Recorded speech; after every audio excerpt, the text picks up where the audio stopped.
Hello and welcome back to Joe's Nose NFL. And we are the wild card week. Playoffs is finally among us. Their long 18 weeks. We are here in the playoffs. Bobby Christensen, Dom Rafina, Giacomo Imperiale, and me, Jack Hem, are going to go over a lot of coaching firings that have been going on. In total, 5 since the regular season has ended. We're going to be going over the 3 AFC games, and then we're going to have a little special segment at the end.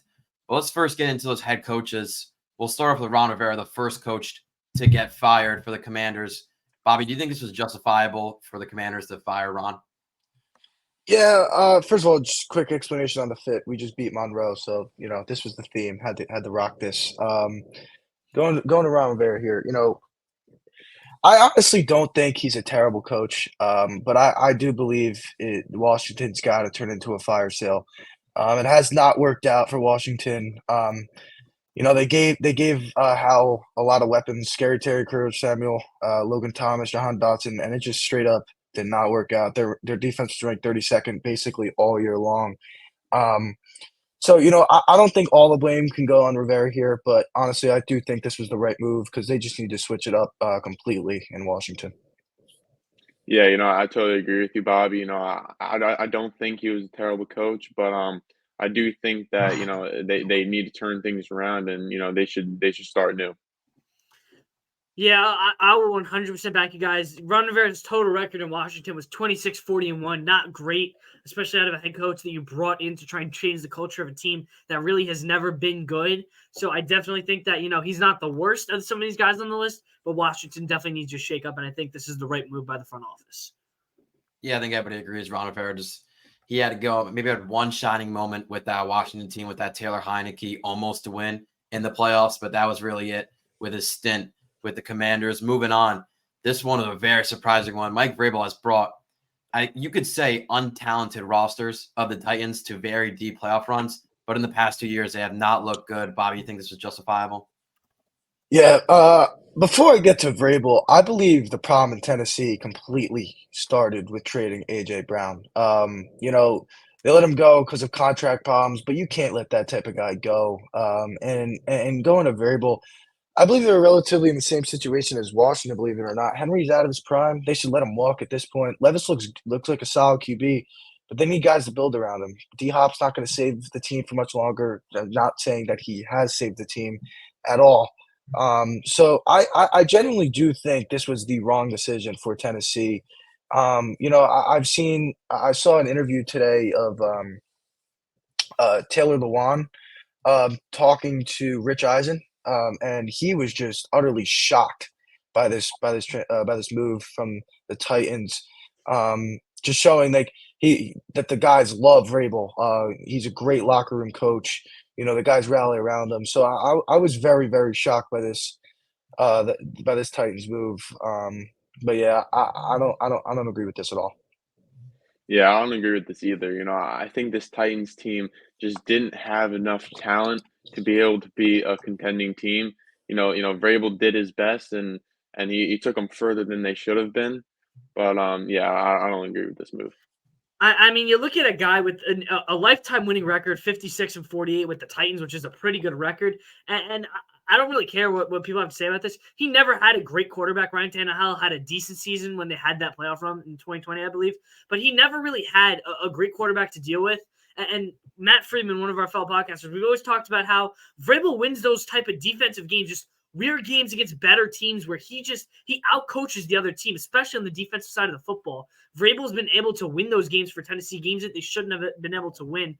And some team in the NFL, or maybe he goes back to Ohio State, whoever gets him is going to be super, super lucky to have this guy. The Tennessee Titans did very wrong by this guy. He's one of the best coaches they've had in decades, and they just discard him because he doesn't have a supporting cast that he can build around and take to the playoffs. This is just completely wrong in my opinion. I do think it's wrong to fire him, but I mean they're going to be going through a hard rebuild of this Titans franchise, and I don't think you want to be paying Mike Vrabel all that money. They will be paying him if they still had him on. So I think it's kind of smart for them to move on, just get a new young head coach, even though Mike Vrabel is still an amazing coach for the Titans. He's easily going to be the top candidates in the NFL behind some other coaches. Moving on, Arthur Smith, I think it's just going to be a consensus answer. Yeah, I don't think there's much really here to say about this. Terrible coach. Utilized his 3 past first-round picks, skill players horrifically in his tenure as a head coach. Um, Drake London, Kyle Pitts, Bijan. I mean, we saw Bijan go off in week 1, and he just went blank after that. We saw that the injury report problem that they had earlier in the year that they got fined big time for, but ever since then, it's kind of been just downhill for him. And although they weren't really a very good football team, and 7-10 is not that bad of a record for a team that's not crazy talented. They were in one of the worst divisions I've ever seen, and at the beginning of the year had the easiest strength of schedule.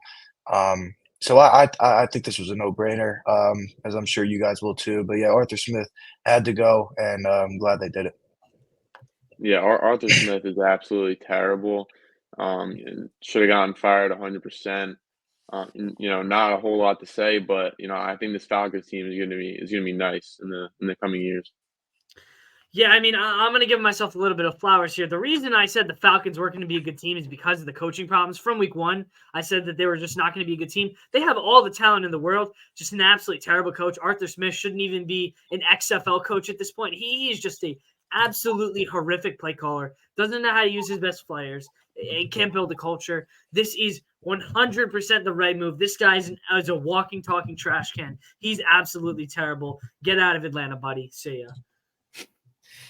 Yeah, I think everybody agrees it's good riddance for Arthur Smith. I mean, Bobby said you have 3 offensive first-round picks and you don't utilize any of them correctly, and that just means you have to get out of that franchise. So, of course, Arthur Smith is justifiable. I highly doubt he gets a coaching job in the NFL after that. Moving on, this is a very, very surprising one.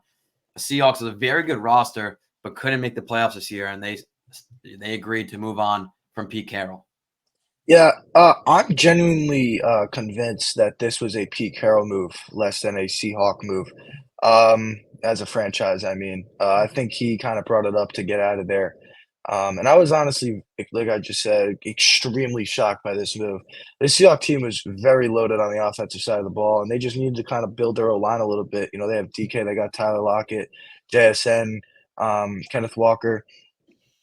And Gino's been playing good football. I mean, this year obviously wasn't as good of a year as last year, but obviously he was a good enough quarterback to win games, and it just didn't work out. This defense with Witherspoon, Wagner, Leonard Williams, Tariq Woolen, they were kind of inconsistent this year. But again, I don't think it went against Pete. But yeah, I was very, very, very shocked at this. And like I just said, being a very successful coach in this league, not competing and winning with this type of roster. I think this was more of a Pete Carroll move to kind of go to another situation because it did not sound like he was done coaching in football when he was talking in his press conference. Yeah, I totally agree with you. The Seahawks team was never that special. They have a lot of talent around them, but they were never contenders in my opinion. So I could totally see this move change things up, and Pete Carroll maybe find a new team.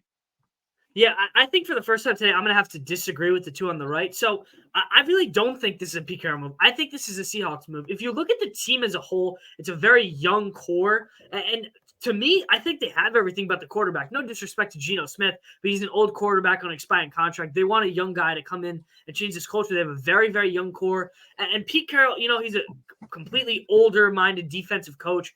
I just think that the Seahawks, after not competing really since Russ left, that they're just looking for a culture change.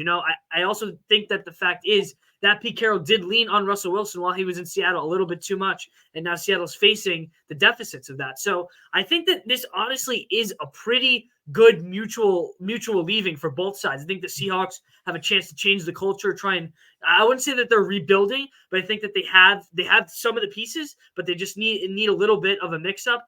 And for Pete Carroll, he could definitely go coach somewhere else. I could see him fitting in a lot of organizations. I just think this is the right move for the Seahawks to mix some things up.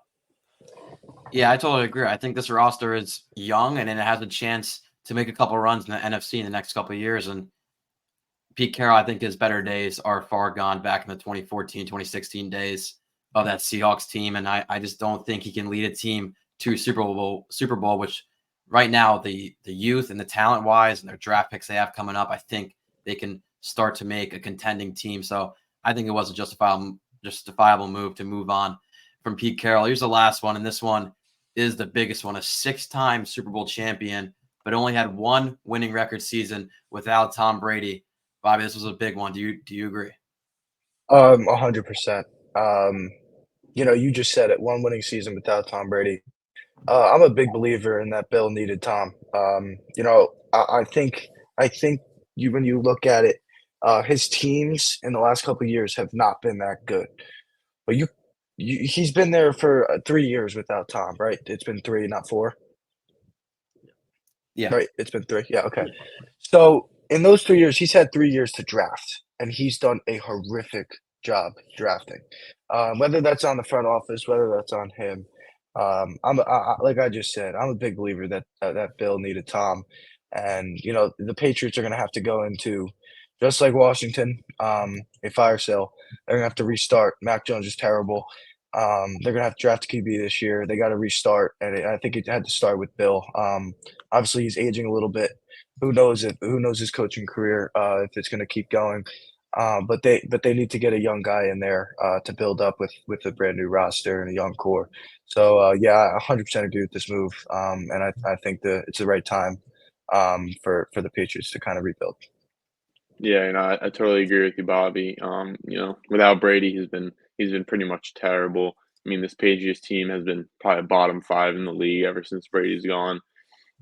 They've never shown any sights of, being good. I think restarting, finding a new coach, and drafting differently should help the Patriots.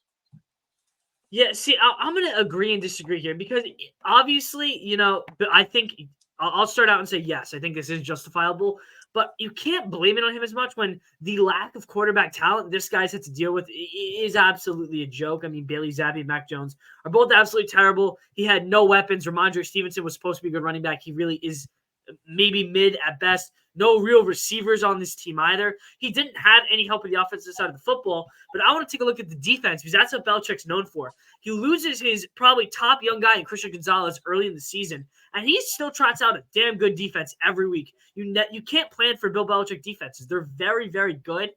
It's just that they can't score points, and it's simple. He had no talent, but again, some of that is on the coach, and the play calling was a little bit questionable. So I think it is 100% justifiable that this guy is leaving, but I don't want to blame it all on him for the Patriots struggling for the past 3 years. Yeah. Real quick before Jack goes, but I have to. My question to you, Glock, is: you say that he has Mac Jones, Bailey Zappi, no weapons. That's kind of on him. He had 3 years. I know, drafting, 100%. Yeah, and they didn't go out and get guys to build around. Yeah. So you have to blame that on him. You know what I mean? Because as the GM and head coach, you have full priority of getting those guys on your team. He sees it firsthand too on the field every single Sunday, right? And he didn't go out and make a move and be good enough in that sense. Yes, he may be a very good coach on field, making good decisions mid-game, but he did not do enough to make the Patriots a good football team. 100%. I can 100% back you up on that. 100%. Yeah, I mean, Bobby took the words out of my mouth. I think, you can blame Belichick for everything because he was the GM. He created these teams of the past 3 seasons without Brady, and they have not turned out to be anything. He has drafted horribly. He drafted Mac Jones himself. Did not work out, and he hasn't helped getting a better QB. He thought Mac would still be better this year. Has not been. I think this is just the right move for the Patriots because right now the AFC East, I mean, Jets are on the uprise. Bills are looking to be Super Bowl contenders as of right now. Dolphins are definitely on the uprise. So you have 3 very strong teams in the AFC East. I don't see this Patriots team contending for the next 3 years. So you might as well move on from Belichick. But I mean, if we can, I think we can all agree Belichick is easily the greatest coach of all time. You got to say thank you, Bill, because that's our childhood. You don't say the NFL story without talking about Bill Belichick. So what a run he had as a Patriots head coach, but I think it was just time for New England to move on. Moving on to our next question. Is there anybody else that you think should be fired still. You can do a head coach or even a coordinator. Yeah, I got two here, real quick. I'll keep them both kind of quick. Dennis Allen of the Saints. Um, Despite their obvious need to do so, the Saints have not entered a rebuild, and they need to do so fast. They have one of the worst cap situations in football, and don't have a roster close to capable enough to compete against NFC's elite teams. Last year, Dennis Allen made an excuse for not having a quarterback, and they went out and signed Derek Carr for $150 million, which is most to blame on Dennis Allen due to his complaints. This franchise is in big trouble, and he needs to go along with a lot of others. And then second, I mean, a lot of people are kind of questioning on this, and I know, Jack, you've been watching him all year long with Robert Saleh. Um, I feel like this is pretty self-explanatory. He hasn't won anything with an arguably top 5 defense and relatively complete team without a QB the last 2 years. Although Zach Wilson hasn't seen many sparks in his game, but can't seem to become a consistent quarterback. I believe that's 100% on coaching. Whether that's on his quarterback coach, whether it's on Saleh, not making right game plans. Saleh straight up just hasn't won, and it doesn't seem like the team rallies around him enough to keep him confidently employed with the Jets. Yeah, I mean, I was thinking of those coaches too, but I can't really think of any. I mean, maybe off the top of my head, maybe the Bengals coach. I think that the Bengals they're just the same team. Like I feel like nothing changes. I know they had a rough year with injuries and all that, but I feel like they run the same offense and they're getting to be predictable and nothing's just going to go on with that. Yeah, I think that we're missing the biggest one, in my opinion. I want to talk about the team that just choked away the AFC South and the Jacksonville Jaguars. Doug Peterson's good days are just way behind him. This guy has a sub 500 record with the Jags, and he has a generational talent quarterback. Listen, Trevor Lawrence had his ups and downs this year. I know Bobby's not a fan of his, but he is a good quarterback when he can put it all together. I'm not saying it's all on Trevor or all on Doug Peterson, but Doug Peterson has failed to build a culture in Jacksonville in which they can win. They have way too talented of a roster to not make the playoffs alone. I think that Doug Peterson should be fired today out of his job in Jacksonville, and they have to shake the things up in the front office. The play calling just isn't there. And listen, Trevor Lawrence did have his struggles this year. I'm not taking anything away from him, but Doug Peterson has failed to build a good defense, has failed to build a culture and a good scheming system. I think he should be out of Jacksonville soon. That's a crazy one. I mean, I don't know. I'm going to have to credit that to Trevor Lawrence's bad play in the past year, but I got a couple of them. I'm going to go to the head coach first. I think Matt Eberflus should not be this coach of the Bears team anymore. They are moving in the right direction. I think he keeps holding them back. As a defensive-minded head coach, I think the Bears need an offensive-minded head coach with Justin Fields, who, if you give him the right coaches, you give him the right progression, the sky's the limit for Justin Fields. If they keep him, even if they draft Caleb Williams, I think they just still get an offensive head coach. I don't think Matt Eberflus is the answer in Chicago. And I'm going to go, Bobby said it about Rob Saleh, that he should be fired. They've already announced that he's going to stay. So in my opinion, I think we're going to go to the coordinator, Nate Hackett. His first season with the Jets was absolutely horrible. Jets are the number 1 ranked defense, number 32 offense. And that's just not it. They had the worst offense, according to PFF, in the last decade. I don't know how that even happens, and you don't fire anybody in the offensive staff, not the O-line coach, not the running back coach, not the wide receiver coach, not the offense coordinator. That I get Aaron Rodgers got hurt. I totally get it. But you still have Garrett Wilson. You still have Breece Hall. You still have some weapons with that team, and they should never, ever have been the number 32 ranked offense. And you got to credit that to the offensive coordinator. I think he should be fired in an instant, but I don't know if they're going to do it.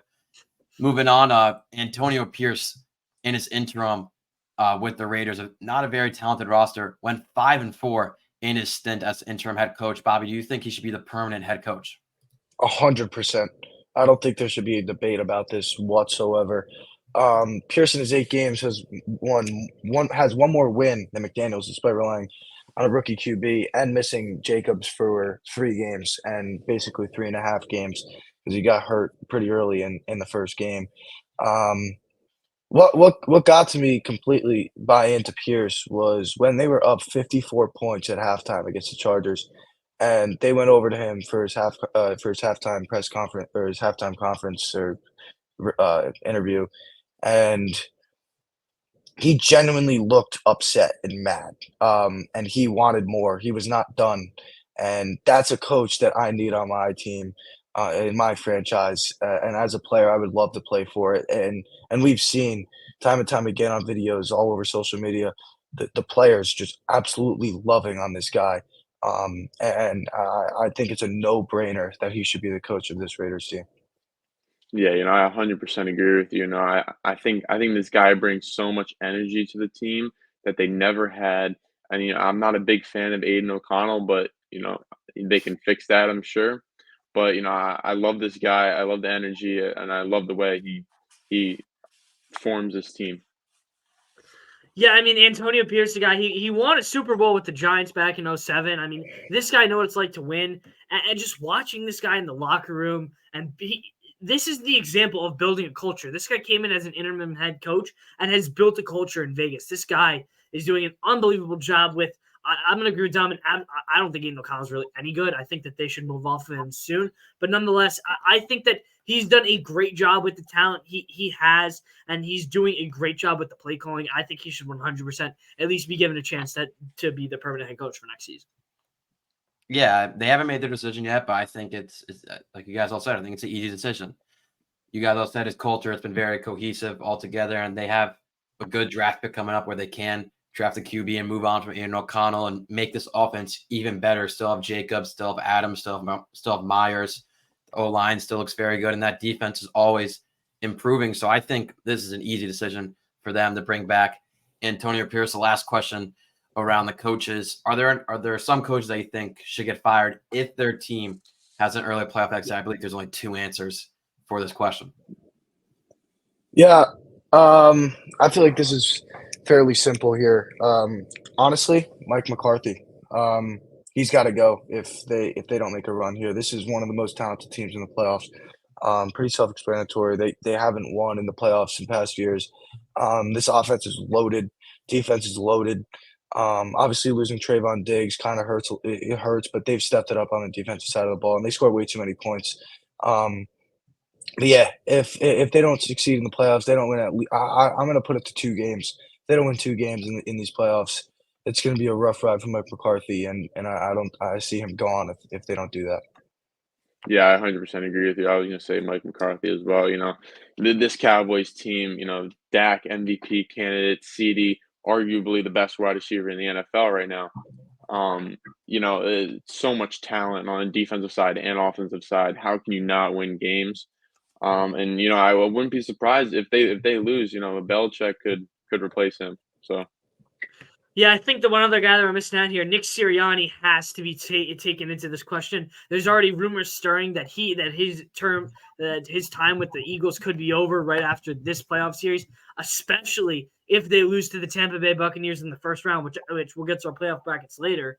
He could be very well on his way out with a very talented roster altogether. This guy has failed to win some big games and has succeeded in losing some very bad games. I mean, this guy just really isn't a good coach. I mean, he's really fallen off a cliff ever since the second half of the season. And this guy, there's some serious questions within the Eagles front office if they want to pay this guy to be their long-term head coach. Me personally, I think he should get out of Philly. I don't think it's the right fit, and this guy should be on his way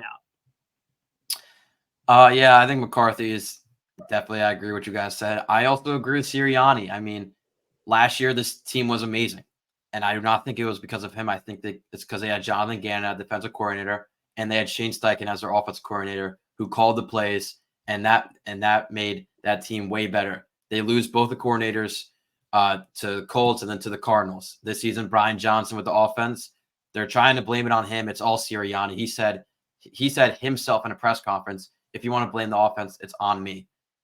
We got to blame you. We got to fire you because right now this team looks horrible with the talent it has as the best offensive line in the league. 2 amazing receivers. Jalen Hurts is a great quarterback, a great running back, and Swift.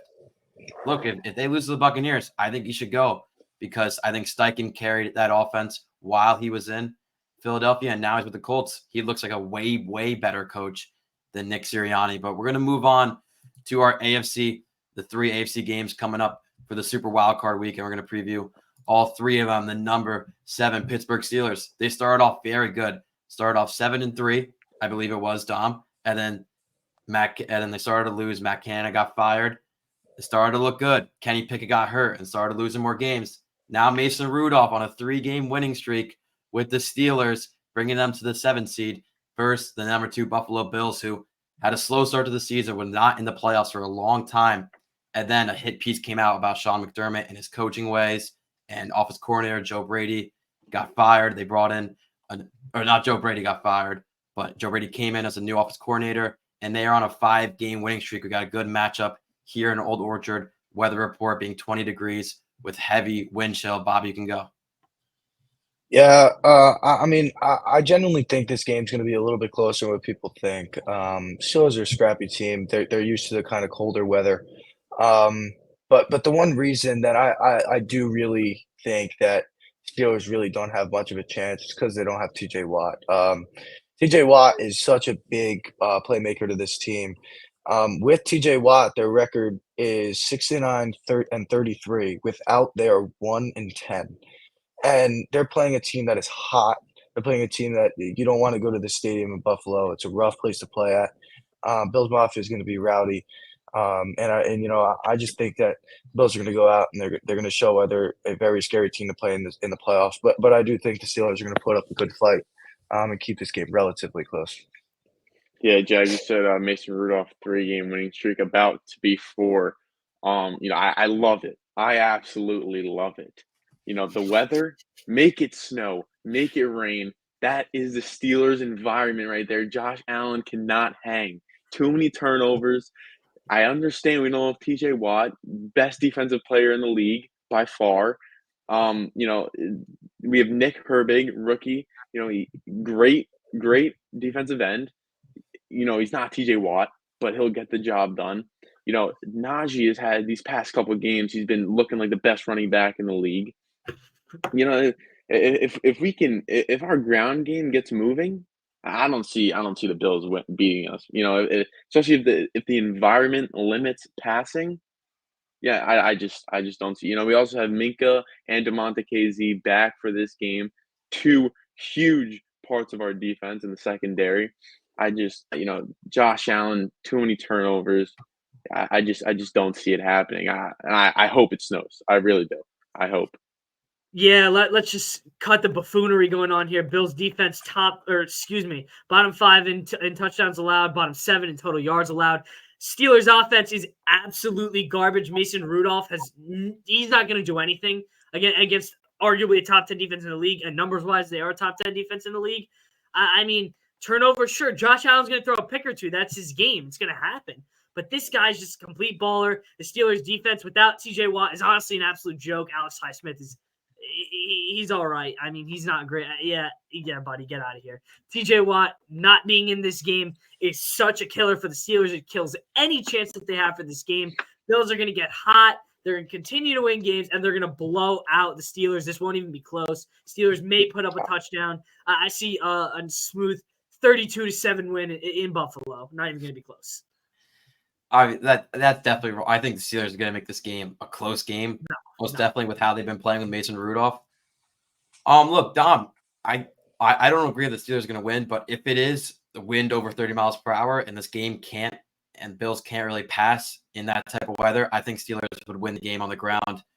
Just because, look, TJ Watt, I get he's out, but if you're in a running game, he's not the greatest run game stopper. I think their interior D linemen are way better at that than TJ Watt. So if that does happen, you have Najee versus James Cook. I'm taking Najee and the Steelers to win it, but right now it does not look like that. The number 6 Miami Dolphins. It's been a very up and down season for the Dolphins. They were easily the favorites to win the AFC East towards the end of the season, but then Bills with a 5-game winning streak took them over, won in Miami to take over the division. Now Dolphins are the 6th seed. Chiefs. I mean, they've had a great defense all year, but the offense has been the struggles. Travis Kelce, under 1,000 yards, his first time since 2013. Patrick Mahomes with a very off year, throwing double-digit interceptions, and the receivers are a complete joke. This one is going to be a weird one in Kansas City. Going to be under 0 degrees with heavy wind. Yeah, you literally just said it there. With the weather, but we'll get back to that in a second. Going through the regular season, I was not a Dolphins guy. There was a stat going around that I think they were mid-season. They didn't beat a winning record team since week 3 of last year. And they had that really good Cowboys win at home. But other than that, I mean, it's just been a rough, inconsistent year. Tua just is a very inconsistent QB with that loaded offense. And again, going to the Chiefs, I've watched this team all year long. The receivers are a problem, and going with the weather now.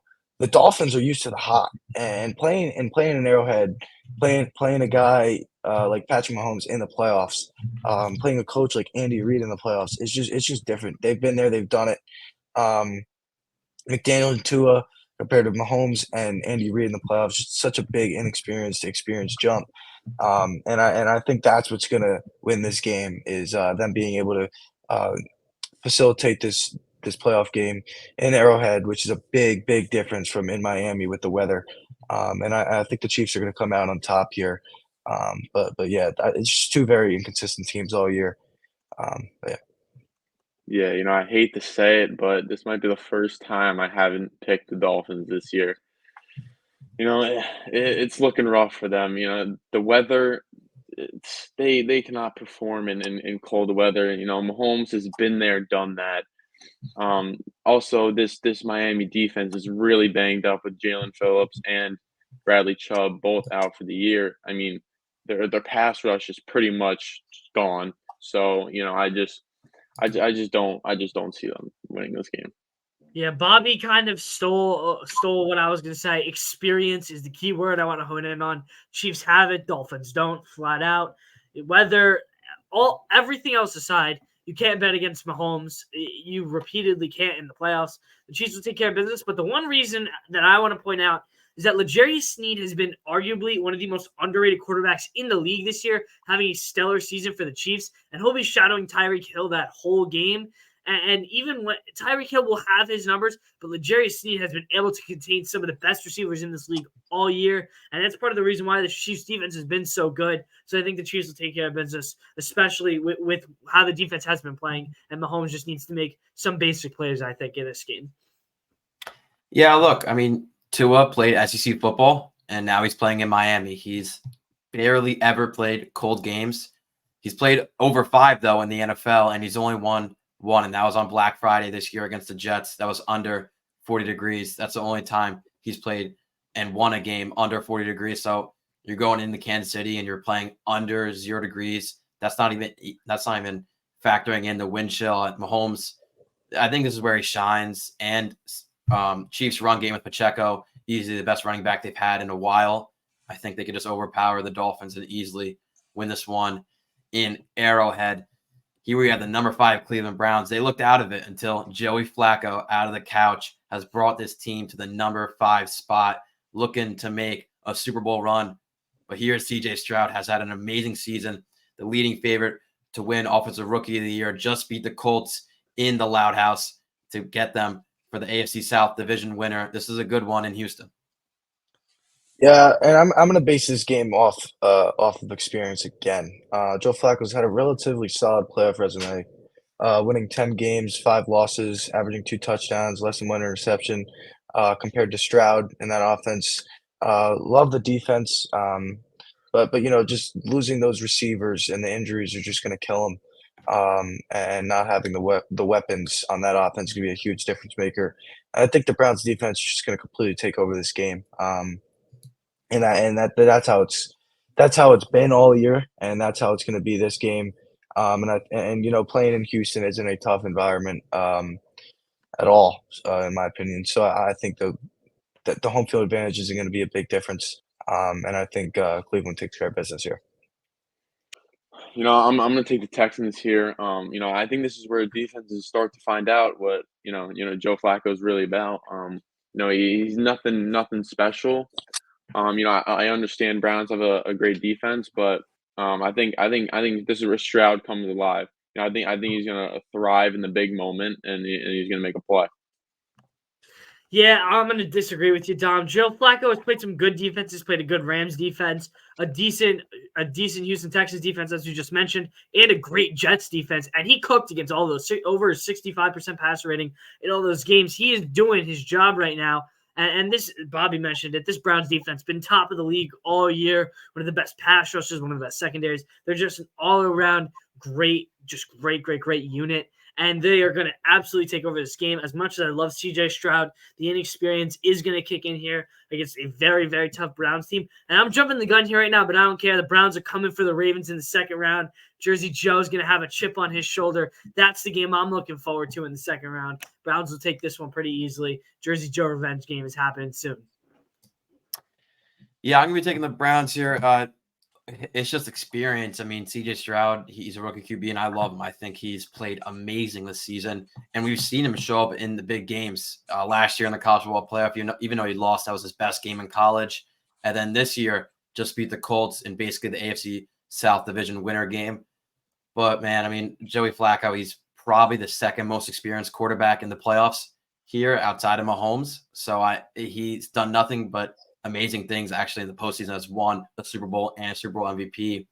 I think he leads the Browns here to the win. But if he starts to throw turnovers like he's been doing in this little stint he's had with the Browns, I think it's going to be trouble for them. And Houston could squeak one out, but I think Joey Flacco will learn to protect the ball and they'll win this one. Moving on to our last segment. This one's going to be a good one. We're going to blindly rank spicy guac takes over the 18-week season plus a little preseason ones.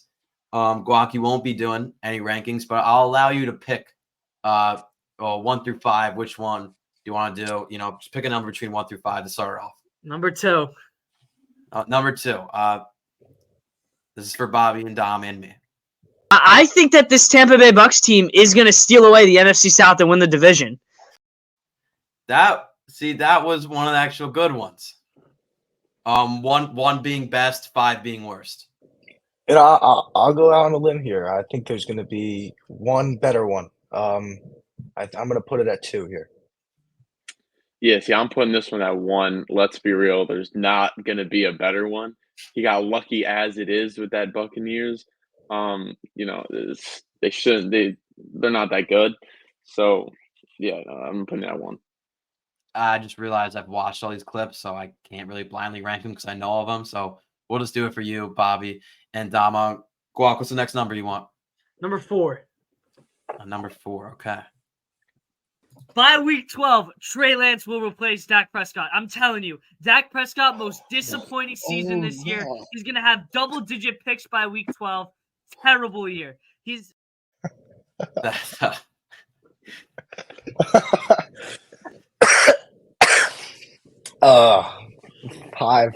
Not even.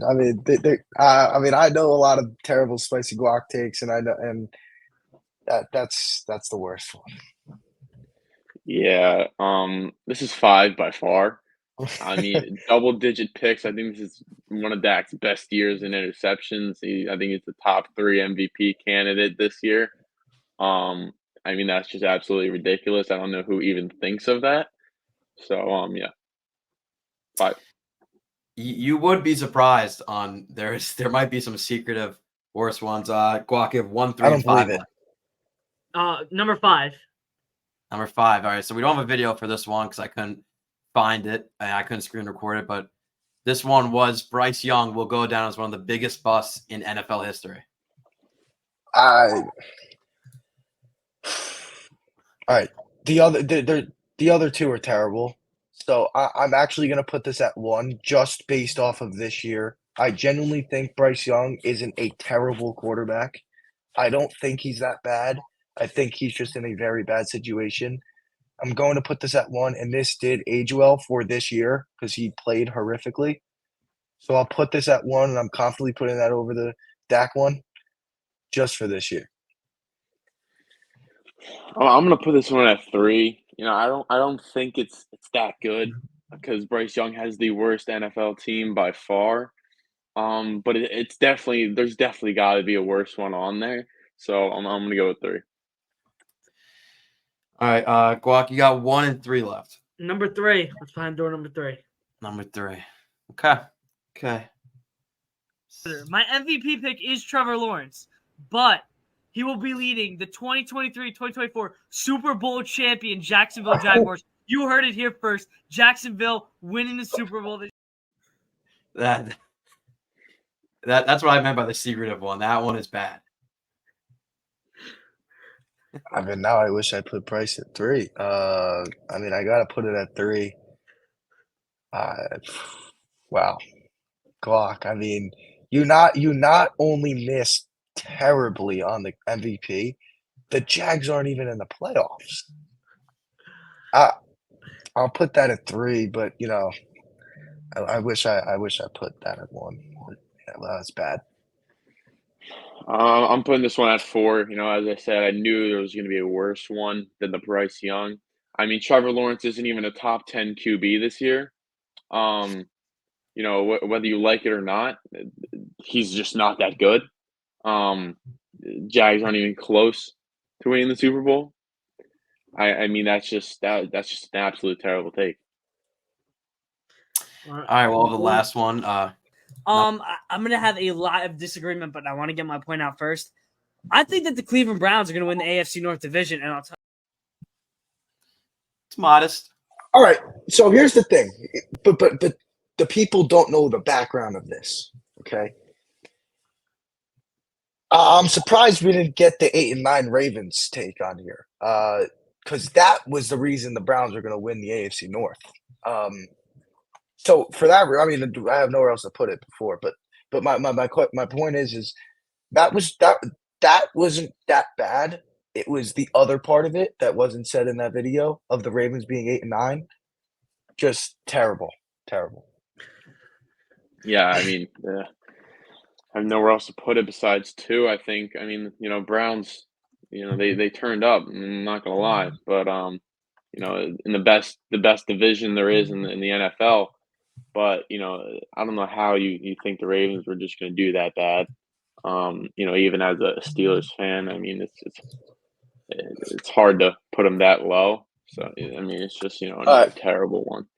Yeah. All right, Glock. Now that we're done with this, I'm gonna give it over to you and give me a little bit of an argument on one of those takes. Yeah. And So explain your reasoning. the one that I get the most slack on, but I have reasoning for, and I'll say it again, is the Dak Prescott take. If you look at Dak Prescott's 2022 numbers, he had his career worst year going into this year. He had the most interceptions he's had in the season. The Cowboys were not a good team, and he had his worst career year.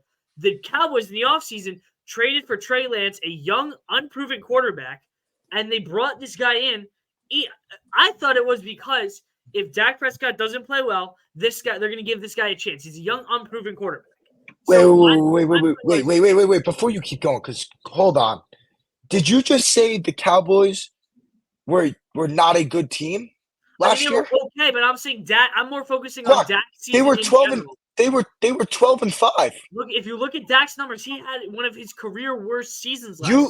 No. But the thing is, you just said team, not Dak. Okay. You just said team. Did you say team? Dak was coming off of arguably his worst career season that year. I'm not arguing that. Okay. I'm not arguing. I'm arguing that you just blamed it. You're not blaming it, but you're right. Say that he didn't have a good team. That's fair. You're right. I'm arguing that he's coming off of his career worst year. They traded for a young, unproven quarterback from the Niners who never had a chance to prove himself. So my point was, if Dak has especially if he has a disappointing first half of the season, why not give Trey Lance a shot, a young, unproven quarterback? Obviously, I was wrong. Dak Prescott proved me wrong and is having one of the best NFL seasons this year. It looks bad on my part, but there was reasoning behind that take. Okay. I mean, you said like they're trading for him, like they want him to be like the face of the franchise. I never said that. I just said give him a chance. I don't know what they gave up, but probably a 7th rounder. I think it was a 6th round pick. 6th round pick for they needed a backup QB. I guess they probably had no one. I mean, I think Dak Prescott, even last year with having one of his worst seasons, has still proved that he's at least a top 10 QB. So I mean that take is it's just absolutely terrible. All right, well, looks like it'll do it for our Joe's Knows NFL Wildcard episode. It'll be a two-parter, so the guys on the other side will be going on the NFC games and a couple other stuff. But stay tuned for our bracket episode. Will be coming out right after this. So for Bobby Christensen, Don Rafina, Giacomo Priali, me, Jack Kemmler, thanks for watching.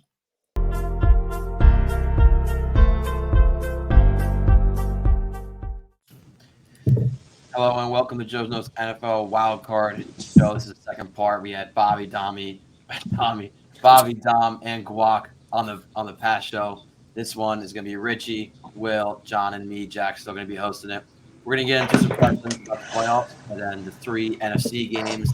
And then in a later episode, we'll go through our bracket. But let's start off with the questions. Richie, will CJ Stroud hold up in the playoffs and beat the Browns in the wild card? You know what? I really do think that he will. He's really been coming into his own. Had a big win last week against Indianapolis. Obviously, I am a little biased because I want the Browns to lose. But I still think that this Texans offense has been very, very good for CJ Stroud. I think they'll get it done against the Browns. Yeah, Jack, I'm not really in love with the Texans. You're going to see that later on. But, CJ Stroud has been amazing. And, yes, he did take down my Colts at Lucas Oil. Huge win for them to send them to the playoffs, put them in this position. But, I don't think they have what it takes to get it done against a very elite defense. Still one of the worst strength of schedules in the league. I'm waiting for people to start calling them out for that and being a little bit fraudulent, having not really played anybody. And since week 10, Jack, Joe Flacco just stepping in from off of his couch, doing the same thing as us, like having almost the same amount of success as CJ Stroud, having the 22nd rating passing, and then CJ Stroud falling in 17th. So pretty similar there. I just think that the situation that Joe Flacco is surrounded with, the O-line, the offense, the defense, I just think it's a lot stronger. I think the Browns are going to take down CJ Stroud. Yeah, so ultimately I have the Browns beating the Texans, but there could be a good chance that CJ Stroud does ball out against this Browns team, against this Browns defense. But I don't really see a way where the Texans will just produce that many points because of the Browns defense. But I don't know. I think it's going to be an interesting game, but ultimately the Browns are going to win. All right, moving on. Richie, the Eagles have lost 5 of their last 6 games. They've had coordinator changes a lot through the season. They have not looked good at all. Are they the biggest frauds in the playoffs? I don't think so, but they're a very close second. Shout out John to the Pittsburgh Steelers. They should not be in here. Yeah, it's not a good thing. We literally made it in fair and square, so whatever. That's okay. The Eagles they have not been great. Jalen Hurts has an injury every week, but they're very fraudulent, and I would not be surprised if they lose to the Bucs. But right now, I would say no. I think the Steelers are more fraudulent in the playoffs. Yeah, Jack, I would like to agree with that. I think the most fraudulent team is the Bucs, though, just because I think the Eagles are going to squeak out a win against them. But besides that, I think the Eagles are the second most fraudulent team. Say what you want. Sorry, blanking on the Steelers quarterback. Mason Rudolph has stepped in, and he's been elite so far. He's had some of the best numbers in the 3 games he's played. I kind of like how he's been able to move the offense. He's a little bit underrated. He's not getting as much love as Joe Flacco is, and he's outperformed him by far. So I really liked what I've seen from Mason Rudolph. So I think that the Steelers might be able to hold their own. I know they're probably going to get crushed early in a tough matchup, but I hate the Eagles in this game. Their offense has fallen apart. So, yeah, I'm going to piggyback a little bit off of what Will said. I think the Eagles will ultimately win this football game, but I feel like it's going to be close. Baker Mayfield definitely he's going to get a nice contract after this year. He's led the Bucs a nice season. He's had a good season himself, kind of refound his career a little bit. But the Eagles, yeah, I would agree with Will. I think they're the second biggest frauds in the playoffs. They just scare me a little bit, but I think they'll win this game. All right, moving on. The Chiefs, they've had a very up and down season. I think everybody agrees this is not the same Chiefs team we've seen from the years past. So, Richie, do you think they're going to figure it out in the playoffs or be sent home early? Because they have not made it not to the conference championship or Super Bowl since 2018. Yeah, you'll see a little bit later. I'm not on the Chiefs train this year. Travis Kelce has become non-existent. They have the entire defense on him because no one else on the team can catch a ball. Patrick Mahomes is having a pretty mediocre year, not what we've seen from him in the past. They have always been very good in the playoffs, but they're gonna. I have a feeling they're gonna squeak out first round, -1 degrees against the Dolphins. But I still do think that this Chiefs team is not as good as a lot of these other playoff teams. Yeah, Jack, as Richie said, the weather is really the only thing giving the Chiefs playoffs hope. If this game was played in paradise, I mean, the Dolphins would win by 40. I do not like how the Chiefs have been playing. You look at them, they've had the same numbers as the Steelers since, the midway break in a lot of offensive and defensive metrics. They just have not looked like the Chiefs that we've seen. And, we want to blame the wide receiving core. And I think it's probably the right place to blame. Patrick Mahomes' numbers are horribly skewed by the fact that his wide receivers cannot catch the ball. So I think really having that being said, if they're able to pull one off at home in the freezing cold, which they are prepared for, and the Dolphins are surely not, then I don't really think they'll be able to move on much further than that. So I think this is going to be a very low scoring game because of the conditions. And I disagree, Will. Patrick Mahomes hasn't looked that bad when you look at his stats. He's just missing that it factor to the offense. People have just figured out that they can just double team Travis Kelce and put the whole defense on him. So that's why he's been pretty much non-existent for the entire year. But I want to see Patrick Mahomes lose in the playoffs. I enjoy it. I like seeing him lose because he just annihilates every single team in the league. But I do think that the Chiefs will win this game. The Dolphins, I don't like them. I mean, they have a problem beating good football teams. They got destroyed by the Ravens. I know they beat the Cowboys, but I mean, they don't really do it for me. And in these conditions, home turf, give me the Chiefs. Yeah, let's get into that Dolphins team. Like you just said, they have that one signature win all season, and it was by 2 at home against the Cowboys. And then in the next week, they lose 56-19 to the Ravens. That kind of shows the Dolphins season. So, Richie, do you think the desperate Dolphins are going to make a run in the playoffs despite their struggles? Yeah, absolutely not. This team cannot play on the road, and this team cannot beat a team over 500. That's not the Dallas Cowboys that can't play on the road. That's pretty much my entire explanation. This team is mildly worse than everyone thinks. They just choked away the division where the Bills are 6-6 through 13 weeks. They play at -1 degree weather, like us and me and Will said before. I don't think that this team is going to make a run in the playoffs. Yeah, Jack, as I said, I don't really think they have a shot of getting past Arrowhead. But if they do, I really think their run does stop there. Tua really didn't look great toward the end of the season. The very late end of the season. I would say probably the last 3 or 4 games, the numbers just really didn't come together. It kind of showed a little bit more how truly dynamic their wide receiving core is, and their skill positions are, and their ability to make plays for them. I really have not been in love with Tua Tagovailoa as the season's gone to an end. I know people were saying that he's an MVP candidate. I'm looking at him outside of the top 10 of quarterbacks. If you sit down and watch Michael Penix's film and you look at him, it's like, hey, they're kind of the same guys. They're told to do a job and they get it done. I know that's what you want, but I don't really see Tua as a guy who could really make things happen, and they're going to need a guy who can make things happen. It's a very tough AFC they're going to have to work through. So, yes, if they could beat one of the most crafty quarterbacks in the league at home, then maybe they're able to make a run, but I think Tua is going to hold them down. So I know we're not talking about this right now. We're talking about the Dolphins, if they can make it past the first round of the playoffs.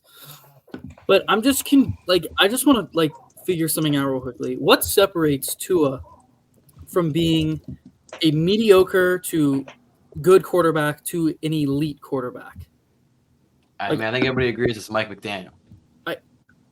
Yeah, I actually think it's Mike McDaniel and Tyreek. I mean, but Mike McDaniel's. I think Tyreek is what is separating him from being great to elite. But I think Mike McDaniel's is what's made him from a good to elite. I mean, this is the crap that I'm going to start to throw out. But I mean, the guy played for Saban, and now he's playing for one of the best offensive-minded head coaches we've ever seen.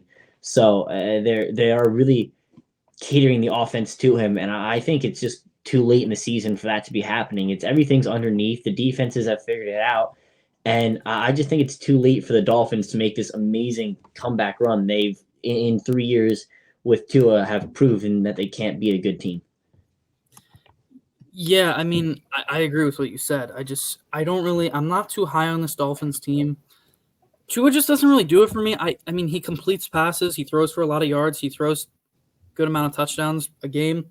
Just something about the Dolphins team that, I mean, their defense it's wrecked by injuries. So I don't think this game is going to be very good for them. So I think it's going to end against the Chiefs.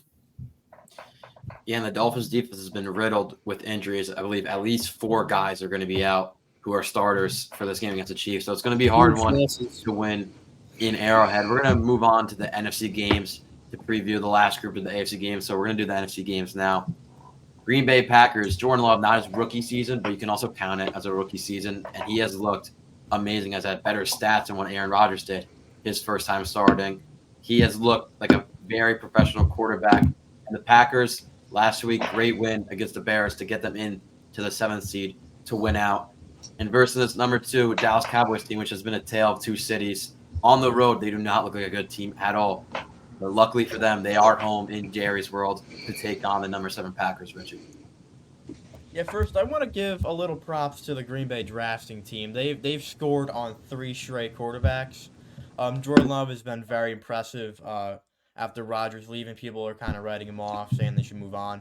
But he's really come to his own. Although going into Jerry's World, I do not see a world where the Packers win this game. Yeah, it's a sad reality for Packers fans. All good things have to come to an end. They know that they're never going to win a Super Bowl. But all jokes aside, Dallas Cowboys just are truly dominant at home. That's just what they do. They win at home. Yes, you call it Jerry's World. But this is, as you guys said, Jordan Love is since the midway point of the season has been a top 3 quarterback in a lot of offensive metrics. He's moving his team super well. I really just think this defense doesn't have what it takes to hold up against, such a high motor offense that the Cowboys have been running out these past few weeks. They just keep getting better, it seems. So I think at home they're going to handle the Packers. But, a final shout out to what Jordan Love has accomplished this season. Yeah, I completely agree with you. I disagree with the fact they're never going to win a Super Bowl again. That's just not true. They'll win. They might not win this year, but they will win one eventually. I just don't really think that the Packers are going to be able to stop the Cowboys offense. They just do not stop. Once they get going, you don't stop them. Dak throws the ball, completes the ball crazy. CeeDee Lamb is insane. This team is just ridiculous. They score so many points. It's just really hard for a defense to stop them, and for that reason, the Cowboys are going to win. All right, all 3 for Cowboys. Moving on to the next NFC game. This Rams team started off the season 3-6. They had a bunch of injuries. Cooper Kupp, Matthew Stafford, all kind of injury riddled during those first 9 games to get them to a 3-6 record. And since then, they have been on fire, getting them into the number 6 seed. But they're going to have to go to Detroit versus the brand new Lions. The team looks very inspired under Dan Campbell, currently the favorite to win Coach of the Year. This is going to be a good one, Richie. Yeah, definitely, Jack. These 2 teams played early in the year with no Cooper Kupp, and the Rams handled business by 9, 28-19. Even that was before the Kyron Williams explosion. I do have the Rams here. They've been playing fantastic. Puka Nacua obviously has been really good. Cooper Kupp has been Cooper Kupp. But Stafford, man, he's been lights out. Throwing for like about 4,000 yards this season, 24 touchdowns for 11 picks. He's been great. Give me the Rams. Yeah, Jack, I said it pre-show. What do the Lions have that's better than the Rams at this point besides home field advantage? And it's too, it's we can't just work off of home field advantage. We just can't pick every team that's playing at home. Matt Stafford is clearly the better quarterback in this matchup. Jared Goff hit a cliff somewhere in the middle of the season and has not looked the same. The wide receiving core for the Lions, outside of Khalif Raymond and Amon-Ra St. Brown, really doesn't look great. And with Laporta with doubts to play, I don't know if they're going to be able to attack this team vertically whatsoever. And I think the Rams defense that has not looked good this season is going to be able to hold up enough against this Lions offense. And then you get into the Rams offense. Matt Stafford, just has looked better and better as the year's gone on. He's, in the late stretch last 4 games, he's been a top 4 quarterback. He's been a top 8 quarterback since the halfway point. He's a top 10 quarterback overall throughout the year. It just keeps getting better, and he just keeps getting better. He's ready for the playoffs. He's ready to roll. And I think against his home team, we all know the drama that's going on. We all know that Stafford, wants to come into Detroit and, show him who's boss, whatever it is. I just think he's the better quarterback. I think the Rams are the better team in this matchup. I think all jokes aside, the Rams are going to win this one. Give me the Lions. I love Dan Campbell. I love what he's done with this team. But I don't want Sean McVay and Matt Stafford to make me look like an idiot for picking the Lions over the Rams. So give me the Lions.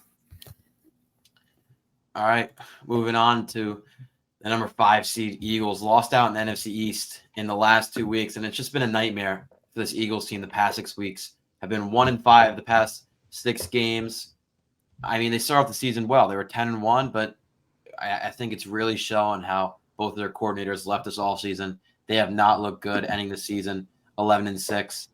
And then how about the number 4 Tampa Bay Buccaneers? Baker has looked amazing, throwing to looks like a vintage Mike Evans. We're in for a good one in Tampa Bay. Yeah, Jack, I'm looking at some of the Buccaneers stats right now, and I actually have no idea how they're in the playoffs. I get their division's absolutely poverty, but they're 17th in rushing yards, last in the league in rushing yards, and 20th in the league points scored.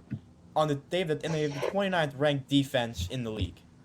Although John Hurts said before gets a different injury every week, I do think that they are going to beat this Buccaneers team. I really haven't come to my full conclusion with this game. Because I think originally when I was, doing my recap of this game, trying to see who I was going to pick, I think I fell into the trap that a lot of people are going to fall into. The first half of the season doesn't matter if you're able to do what the Buccaneers did in the second half of the season. They're in the playoffs. They won the division. That's all that matters. We could forget about the fact that they stumbled through a terrible division and barely were able to beat out the Saints, Falcons, and Panthers for a divisional spot. We can forget about that. Now, let's look at the fact that in the past 6 weeks, this defense and offense has both functioned at a much higher rate than what the Eagles have functioned at. The Eagles' defense in the past 6 weeks has been bottom 3 defense in the entire league. The linebacking core is horrible. The Darius Leonard signing was a joke. As a Colts fan, watching him walk was a pretty good sight. Growing up, I love that guy. I have a jersey of him. He's the only Colts jersey I have. But, knowingly, he was washed, and he looks bad on the Eagles. Nicholas Morrow's the only hope for that linebacking core. The D-line has just been poorly used, and Jack said it. The coordinators are bad. At home, we're not going to talk about home field advantage when we're playing in Tampa. I think at home, Tampa Bay beats this sorry Eagles team. Jalen Hurts has looked bad, and he's going to be coming into this game beat up. The offensive line has not stood whatsoever. They look awful as well. The entire Eagles team has hit a platform, and they do not even look like a playoff team. I think we should be questioning their merits. They played with the Redskins and the Giants. Wow. Yeah, I completely agree with every word he just said. This team they don't really look the same. They I don't really have anything to say other than I just absolutely agree with what Will said. However, I will say this: Matt Patricia on the defensive side of the ball for the Eagles, he's a great football mind. Great football mind. With the Patriots, he won them so many championships. Awesome football mind. If there's anybody that should be the defensive coordinator for them, it should be him. He's a good candidate for that job because I know they're not really happy with their current defensive coordinator. Anyway, ultimately though, I do think the Eagles will win just because I don't think this Bucs team can just destroy the Eagles. But I think it definitely will be a game worth watching, and it could be closer than a lot more people think, but I think the Eagles will win. All right, well, that'll do it for the Joseph's NFL Wildcard show. The next one will be the bracket show. So for the first group, and then for Rich Zangar, Will Kukowski, John Palermo, me, Jack Hemler. Thanks for watching.